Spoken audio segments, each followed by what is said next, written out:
আসসালামু আলাইকুম বন্ধুরা, প্রতি বছরের ন্যায় এবারও শুরু হতে যাচ্ছে চরমনের বাৎসরিক মাহফিল।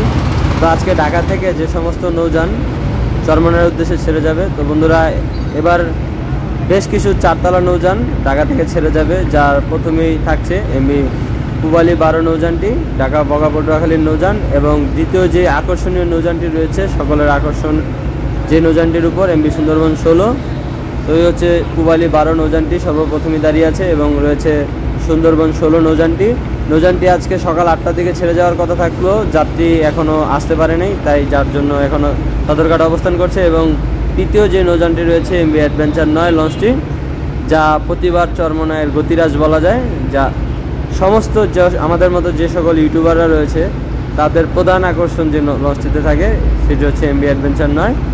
এবং আরও পাশাপাশি রয়েছে এমবি কীর্তনখোলা 10 লঞ্চটি আজকে চরমনাই রিজার্ভে ছেড়ে যাবে। তো 5 নম্বরে যে লঞ্চটি রয়েছে এমবি পারাবত 12 লঞ্চটি। তো প্রতি বছরই পারাবত বহরের পারাবত 12 এবং 18 নৌযান দুটি চরমনাইয়ের উদ্দেশ্যে ছেড়ে যায়। তো এবছর চরমনাই 18 রিজার্ভ হয়নি, শুধুমাত্র পারাবত 12 হয়েছে। তো পরবর্তী যে নৌযানটি রয়েছে সুরভি 7 লঞ্চটি। তো এই হচ্ছে ঢাকা থেকে মোট 6টি চারতলা নৌযান চরমনাইয়ের উদ্দেশ্যে যাবে। ধন্যবাদ।